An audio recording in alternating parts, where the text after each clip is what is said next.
Hello and welcome once again to THD TV Live. We are broadcasting from Manjai Kunda. And this is the special edition with Haji Drame again. Like I say, every week we bring you a Gambian, talk about their life, what they do, and what their intentions are towards other Gambians. And today I'm glad to say I have a very, very important guest today to talk about many things.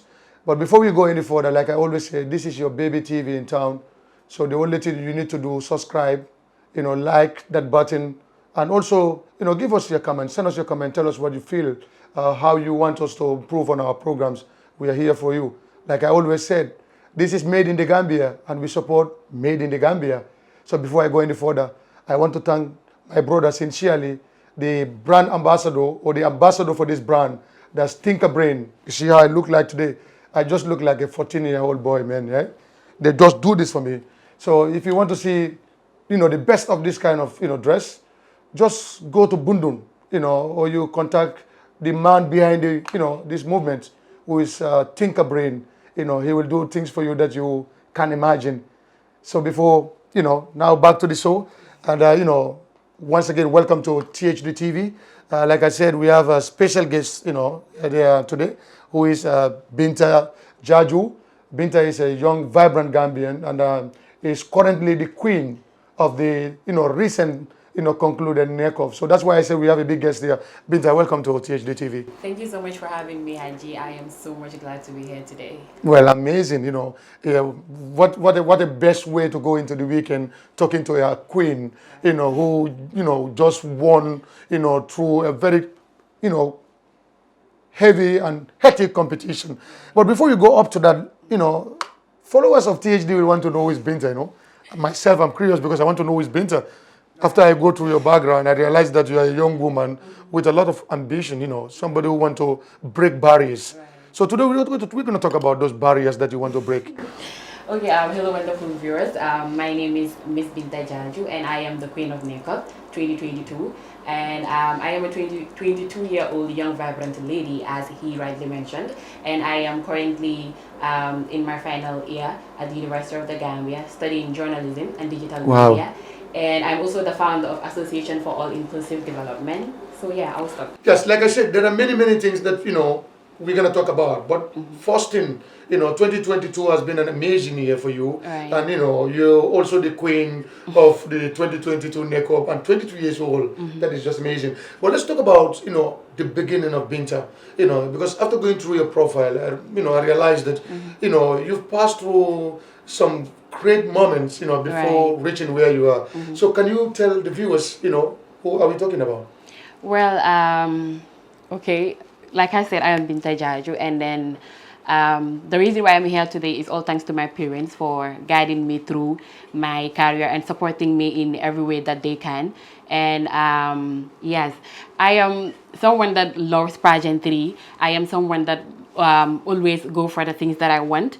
And before starting pageantry, I was just a young girl going to school, from school to my house, and I was living such a boring life. All I wanted was to finish university and then, get a job, and that's it. But then I always say this. There is this young lady that always inspired me to do pageantry, and she is no other person but Mama Sita. She's currently the first runner-up of Miss Gambia 2022 as well. So when I saw her do pageantry, I was like, yes, I need to try this because it was really interesting to me, seeing their performance. I never attended pageantry before. It was my, I just saw it on WhatsApp statuses, and I was like, yes, I need to try this and see.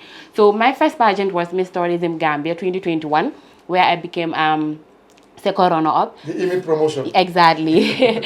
Yeah, Imid is my mentor too. So yeah, where I become second runner-up, fashion ambassador and Miss Congeniality. Then from there, I was taken to Nigeria to attend the Miss Premium Africa as the fashion ambassador of Miss Tourism Gambia 2021. Wow. It was a very great experience to me.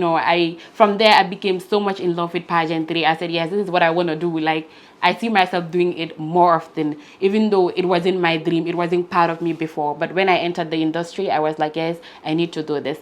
Then from there, I went to represent the Cardiff Municipal Council to the NAYCOF. Yeah, so I went to the audition. Before going to the audition, I was kind of discouraged. I was like, there are a lot of people, a lot of young people out there who want to represent KMC at the NAYCOF. NAYCOF is a very big platform. You can attest to that. So I was like, let me just give it a try. But then, I was kind of scared. It is normal to be nervous and all that. So I went there out of, we were like about 8 girls.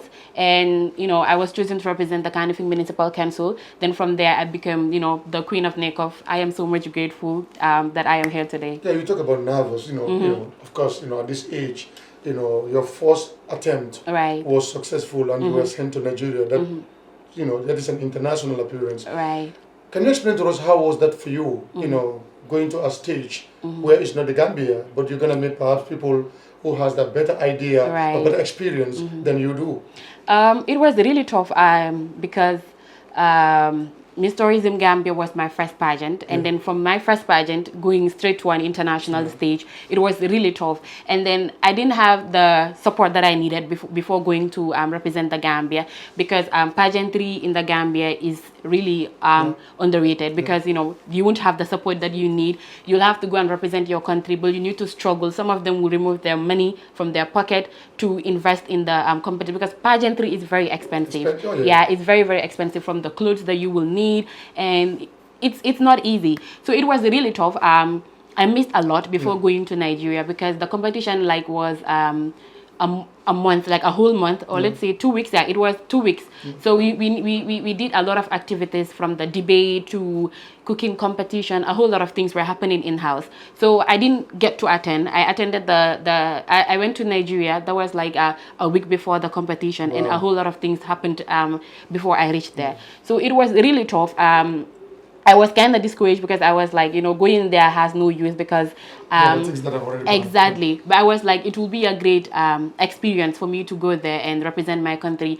Going there, meeting my fellow young, I was among the youngest there. So meeting with these people that are very experienced, they've been in the industry for so long, they've been representing their countries for so long, getting to talk to them, and it was a great experience for me. Pageantry in the Gambia, how do you talk about the success today with regards to how young people are embracing the trade? Yeah, I feel like just like I mentioned, it is really underrated, because compare it to other countries.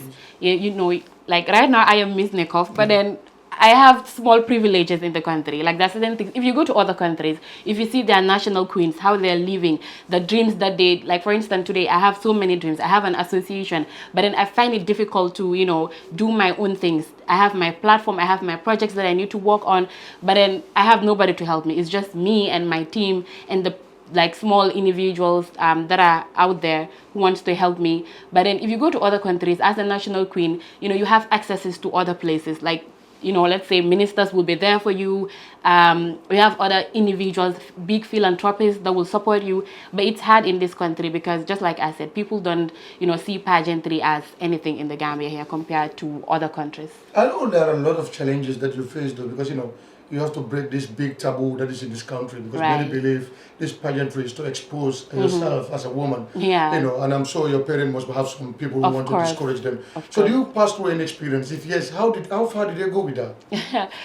At first, my first competition, Miss Tourism Gambia, when I told my dad, he didn't say anything. He was like, yeah, it's good. But I find it difficult to talk to him directly, because my dad is that strict dad that wants you to focus on your education. Like, you don't need to do anything, just focus on your education, get that degree, have a good job, and that's it. He doesn't want to hear any other thing. He's not even interested in any extracurricular activity. Yeah, that is him. So I spoke to one of my sisters. She's actually my mentor. She's currently doing her master's. I spoke to her and I was like, I want to contest in the Miss Tourism Gambia. And she was like, yeah, that's a great idea. I said, but I don't know. I find it difficult to talk to my dad about this, knowing how he is. My sister was like, yeah, that's true. So my sister had to talk to my dad. But then, to my surprise, he didn't react to it. He was like, yeah, it's fine. Because, he knew about the Miss 22nd in July, and all that. That was a popular one. Exactly. So at first he was like, it's fine. But then later on, he was like, I'm no more interested in you doing pageantry. Because I feel like it's not him. Our African parents, they listen a lot to what people say outside. They don't look at the positive side of things.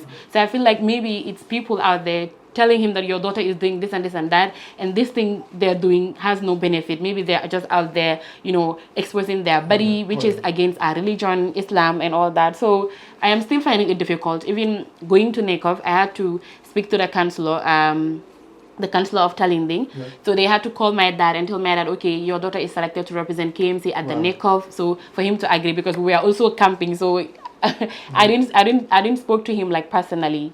I sent people so they can tell him.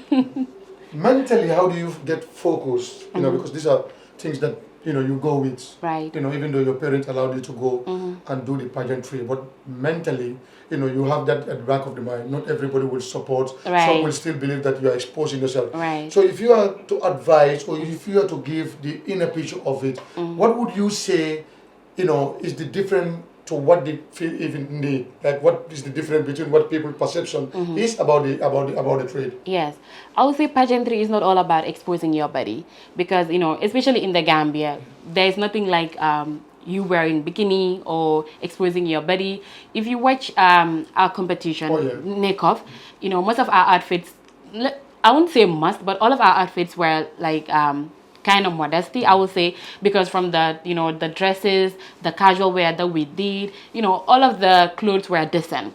So for me, pageantry did a lot to me. Doing pageantry lead to me wanting to do have my own association, wanting to help people, so much passionate about helping people, because as a queen, you're not just there to wear that crown, you're there to contribute in your community, like positively. So it did a lot to me, actually. So I would say, like, pageantry is not all about exposing your body. It's about you empowering yourself, empowering your fellow women, people out there. So it's not all about what people think. Maybe they see the negative side of it and they tend to ignore the positive side of it. Yeah, we're going to talk about law, because we're going to talk about the foundation, that you want to, the association. Right. And we're also going to talk about, the future projects that you want to, embark on. But let's still stay with this trade, which, is one of the reasons why, many of your colleagues or the younger ones looking at you as a role model.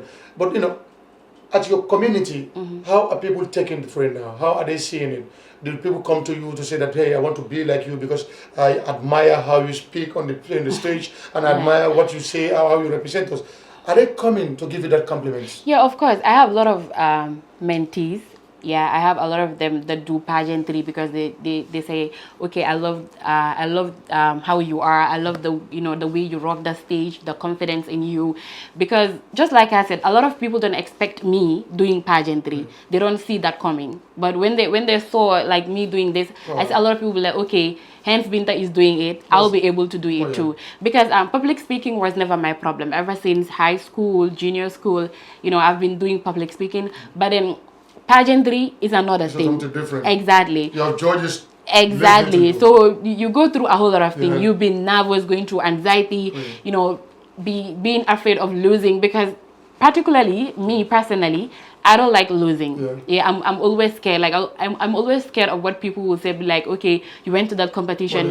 Exactly. And then people asking you, how was your competition? And then it has to trigger a lot. So, I have a lot of mentees that will be like, okay, you're the reason why I am doing this. I want to do pageantry. I want you to mentor me so I'll be able to do this.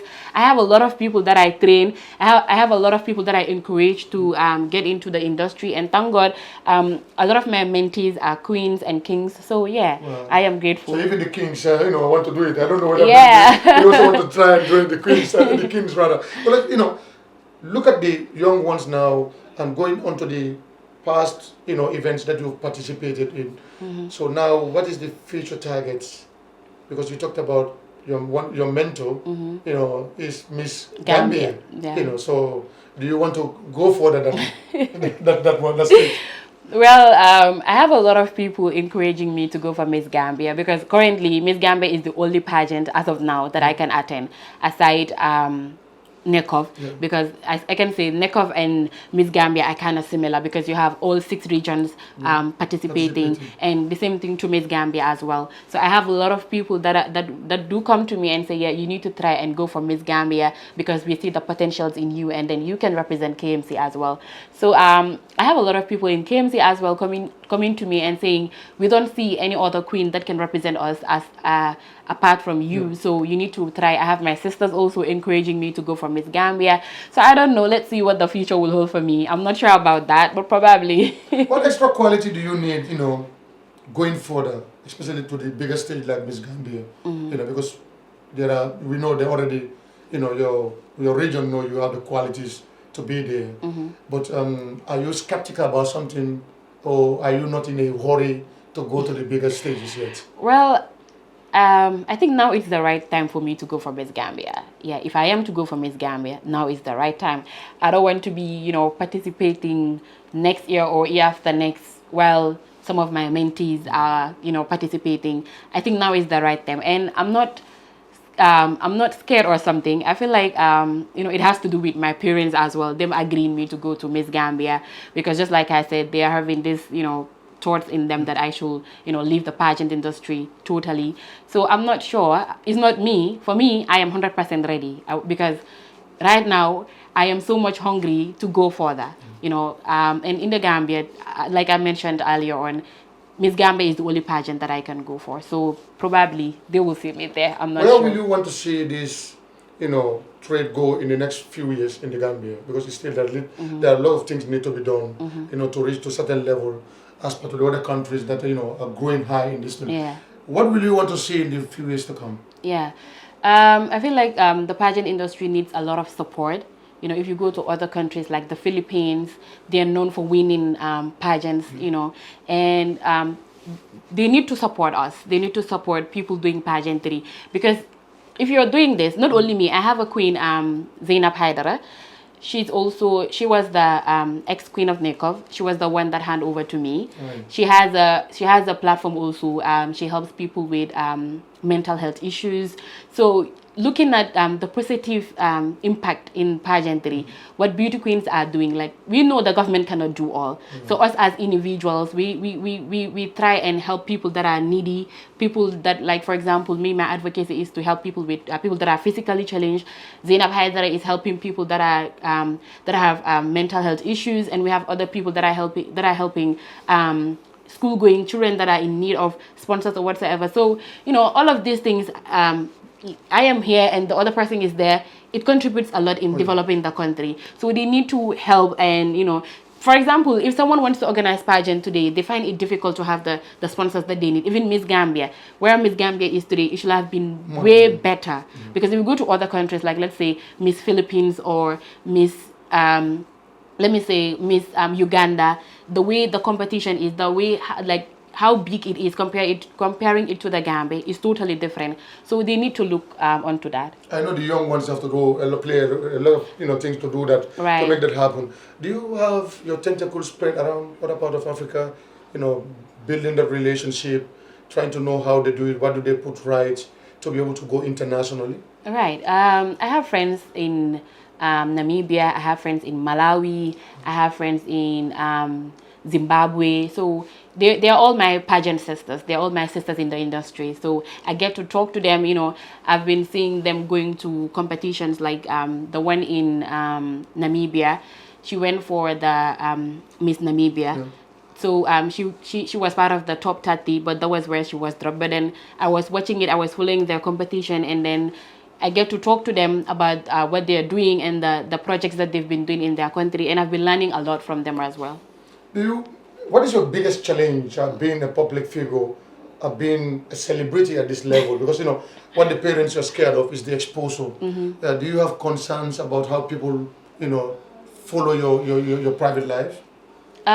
Yes, kind of, because Like I mentioned, if you're doing pageantry, for example, let's say, okay, you're doing pageantry, sorry for using this word, people will think you're doing prostitution or you're out there selling your body. Like you have men that will come to you and be like, yes, be saying certain stuffs to you that are so disrespectful. Like me, aside pageantry, people know I am someone that I respect myself a lot, and I don't like people playing with me or using certain words towards me. So you get people judging you for you doing pageantry or you being a model or whatsoever. They'll be like, okay, maybe you're out there selling your body, or I don't know how to say this, but it's complicated. Yeah, we have a lot of difficulties. Yeah, especially a young woman like yeah. you. So people might be coming from nowhere, everywhere, exactly, thinking that they can take the advantage or use that opportunity exactly to get closer. Some will even come with a sponsorship proposal. Exactly. Yeah. So we gotta move to the other state because we can talk about a lot of things about pageantry, But finally on its side now, you've just been crowned the NAYCOF Queen, and then I'm sure there are many other events that are happening in the KMC, and you're also, like you said, mentoring many young people. Recently, you've been engaged in a kind of a pageantry events. How has that been going with you? Lovely, because the passion I have for pageantry, it has no limit. Like as of now, I love everything about pageants and all that. So currently, I'm part of the Miss and Mr. Tourism Gambia team. I'm working with Emid. So I've been, from last year, 2020, from year before last, I've been part of their trainees, and I've been working with the queens, training them, getting to talk to them. If they have any problems, they reach out to me. This and that is what I want to do. How best can you help me? I have so much connections with them, and then they call me Queen Mother, even though I am young to be their Queen Mother. But then I love pageantry. I have so much passion for it lately. So doing all of this stuff, even without me earning something from it, it is something that I love doing. You just take joy. Yeah, exactly. I'm always happy. Even when it's Friday, like we rehearse from Monday to Thursday. When it's Friday, I'm always in a haze for Monday because exactly, because we are going for rehearsals. When you're in love with your job. Exactly. You are watching THD Online TV live, coming to you from Manjakuna. Like I said, we have a surprise guest here today. I'm sure the first part has already been amazing. Let's go to the second part of this interview. University students, journalism, pageantry. Wow, a lot of things at the same time. How do you go on with this? I just set boundaries to whatsoever I'm doing. Like I know when it's time to school, when it's time to do pageantry, when it's time to, I am also a pageant host. Actually, I was the winner of the pageant host of the year 2022 as well. So yeah, I do host pageants as well. So I just set my timetable. I know what time it is. Like when it's time to school, I don't joke with my schooling because just like I said, I have a very strict parent that don't joke with school. So, he makes sure that I go to school, I do what I'm supposed to do. It's like I am in high school still because he monitors everything that I do. So I know what time it is when it's time to school. I know it's time to school. I don't joke with it. When it's time for me to, go for pageants or whatsoever, I do it like joyfully. Yeah, when it's time to do this for school, I go to school. I just know what I'm supposed to do when the time is up. So. You're also studying a field that is mainly dominated in area, journalism, very difficult in this part of the world, that's Africa. How do you get into journalism? Is it something that you found in the family or something that someone inspired you, that you want to be like in the future? I wasn't inspired by nobody. I have, my family, my sister studied economics and finance. So journalism is something that I love ever since I watch TV and then I see people reporting, presenting, and I'll say to myself, I want to do this. So from my junior school, just like I said, I do public speaking. So I do present at assembly ground. From high school also, to high school level, I was part of the press club. I was the vice president. So we go out, search for stories, and then come and report on assembly ground. And all my teachers will say to me, you need to study journalism, you need to do this. And from high school, when I got my results, I wanted to study journalism, and my dad was like, "No, I want you to do nursing." You know that you know, parents want you to do this, and I was like, "No, this is not what I want to do. I want to study journalism. It's something that I want to do." It is part of me ever since I was young. People will tell me, go for journalism because they see that in me. But then my dad wanted me to study nursing. So went to the American University. I got enrolled there. But then I was like, no, I'm not doing it. I cried. I spoke to my sisters. I told them my dad should let me study what I want to do because it's what I love. So he was like, okay, then you can go for it. So I applied to the University of the Gambia. I get enrolled in 2019. So yeah. That's amazing. Congratulations for that. You know, as a Thank journalist, you. I'd love to see, you know, young women, brilliant women and you like you in the field, you know, but what do you want to do in the future now, because you are in between two you know, important fields that you can see the love in, Right. so where do you want to end the career with? Is it journalism, or do you want to continue with the pageantry? I'm definitely continuing with pageantry. Yeah, for that I am continuing with it. But I don't think I want to be a journalist anymore. I don't think I want to be reporting on TV or whatsoever. I just want to be a communication officer. I don't want to be out there. I think pageantry is exposing me enough. So I don't want to be a journalist reporting or presenting on So TV. a little PR will be okay. Yeah, exactly. That's all I want to do for now. Now let's talk about something that touches my heart, that is disability. You know, not quite often you see Gambians, you know, talking about, you know, involving in disability. The perception of disability in this country, you know, sometimes it's equally to none in the region. Right. Because, the way we think about it, you know, people thought of exposing your child with disability to the world is to mock them or make fun of them. And as a role model at your age, you decided to create an organization of an association called, which is inclusive for everyone, and specifically for people with challenges. Right. How did that come to your mind? Do you have a person with disability in your family? Yes. My mother's uncle, my grandma, and my grandpa, he's blind. Okay. He was visually impaired. Yeah, Yes. exactly. So I have a lot of them. My aunt, my uncle, my grandpa. So aside that, before going to Nigeria, I did a seminar about the physically challenged people. I invite guests, and you know, they were speaking about it. So from there, my mom was like, okay, how about you have your own association that helps people that are physically challenged? And I was like, okay, that didn't come to my mind. Like, I wanted to have my own foundation helping people, but I didn't actually know what I want to do. But you know, I have signs there and here and there that are, you know, telling me do this, do that. But then I wasn't really sure until when my mom told me to do this. So I was like, yes, I definitely need to go for it. So, you know, I spoke to people and they were like, yes, it's not something that people actually speak on or do. So we have a lot of queens that are doing things, but then I haven't seen any queen concentrated to that. So I said, okay, this is something that I want to do. And when I started it, I feel like it brings a whole lot to me, because I'm somebody that gets sick time to time, and I'll be like, I don't know why I'm going through this. But getting to talk to people people that are physically challenged, I am so much thankful to God that people are going through a lot, but then they're so much grateful. You see that they're happy, they're very comfortable with, you know, how they are, which I very much love. And then we have people that are okay like me, but then I get sick time to time and I always complain, why am I going through this? But we have people that are physically challenged, they can't walk, they can't see, they can't hear, but then they're so much grateful and they're happy with the way they are. With little support they have from people, they're thankful to that. What is the saddest revelation you have had so far from a person with challenges narrated to you? Okay, like I met this little girl, Jari, from Brikama. I didn't know her personally.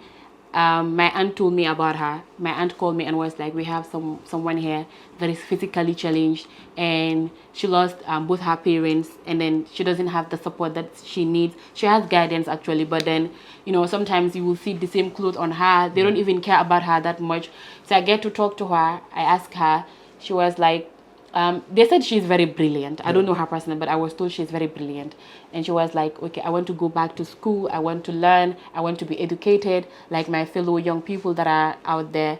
You know, even though I am physically challenged, but then I know I can do it. I don't want to be dependent on people to be doing things for me. Even though she finds it difficult to work, but she do force herself to work. And she was like, I need a wheelchair that will help me to make my work easy for me. And she told me that she wants to go back to school, but then she doesn't have the support that she needs. Sometimes they will tell her to go and beg at the street, which she said she's always shy to do because, you know, as a female, you can understand that, you know, thing in them. So when she told me about that, I cried that day. I was like, yeah, I can see the pain in her, the way she was talking. You don't have any parent with you. You don't have anyone supporting you. You have guardians, of course, but then there's no one that can support you. She washes her clothes for herself because both her hands and her legs Amputated. exactly. Yes, so she does things for herself. You know, she doesn't have the support that she needs. So I promised her that I would try my best. I don't have anything, but then with the little thing I have, which is me writing to people, me publishing things like this and to of my course the golden heart. social You have the media. golden heart. That's Exactly, everything. exactly. When I share it to people reach out to me and say, yes, we want to help, we want to support. So yeah. And now, you know, you've into it now, and you've crisscross, you know, been crisscrossing from left, right, and center, talking to people with disability, and you've had a lot of complaints. You have had a lot of challenges that they go through, like on daily basis. What do you think you can add? What value do you think you can add as a, you know, a lead member in community and societies?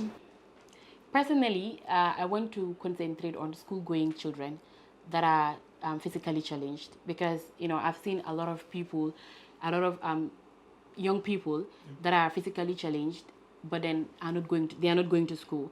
Even if their parents are there with them, they'll be like, okay, maybe it's a waste of time for me to take this particular kid to school because I won't have the time and the resources to be taking them to school and then go back to school, get them for them to come back home. I don't have that time and resources.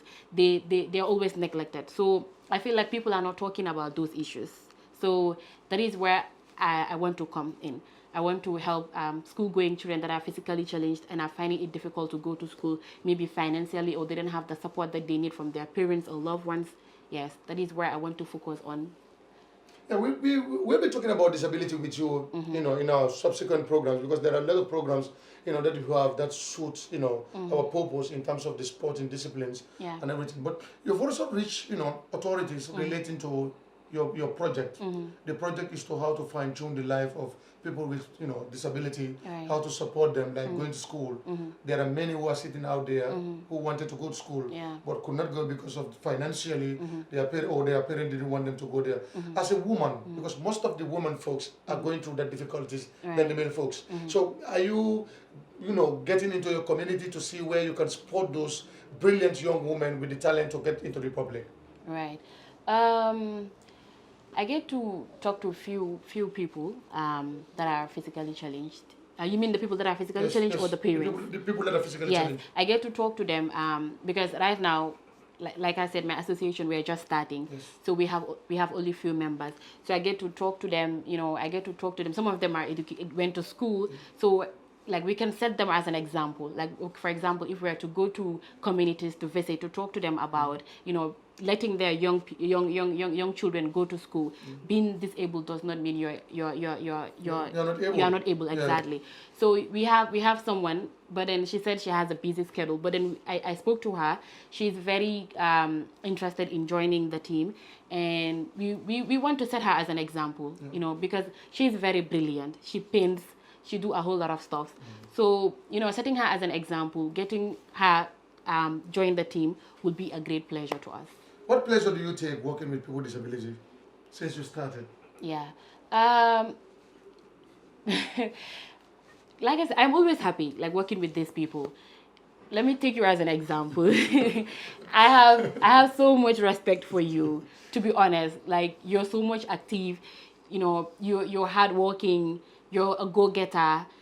You know, the last time I spoke to you, I always I used to hear about Haji Drame before seeing you. I know that you're a sport journalist, you're a go-getter and all that, but I never got the chance to talk to you personally. But when I spoke to you personally, I was really impressed. Like, you're doing stuff that other people out there cannot do. Like, you show the world that, okay, I am physically challenged, but that does not mean that I cannot do what you are doing. So I am really impressed. I have that I am always happy talking to you. I feel like you give me so much inspiration. I don't know, but we're gonna work together in the future. But yeah. on final basis, because you have touched about many things, but the disability thing, I'm sure my colleagues, watching this program will be very amazed to hear that a young, brilliant, vibrant woman like you thinking about, way as to how, they fit in societies. You also, thinking about a sports event. Right. That give the background of sporting background, that give the impression of saying, hey, even though she's doing this pageantry, but she has a love for sports. Yeah. Like the saying always good, sports bring people faster together than any other thing. Right. Is it why you're getting into sport, or you believe you have a part to play in sport through disability? Yeah. Sports is something that I love as well. I used to be the sports minister of the Journalism Student Association. Wow. Yes.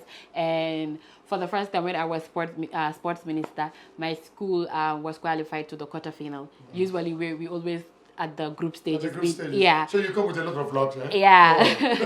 So people do know that I love sports. When I go watch basketball, people will be like, okay, you're also there. You love sports, but just choose one. You're watching football, you're watching basketball, so just choose one. But then it's the love I have for basketball, and then I have an association. I advocate for people that are physically challenged.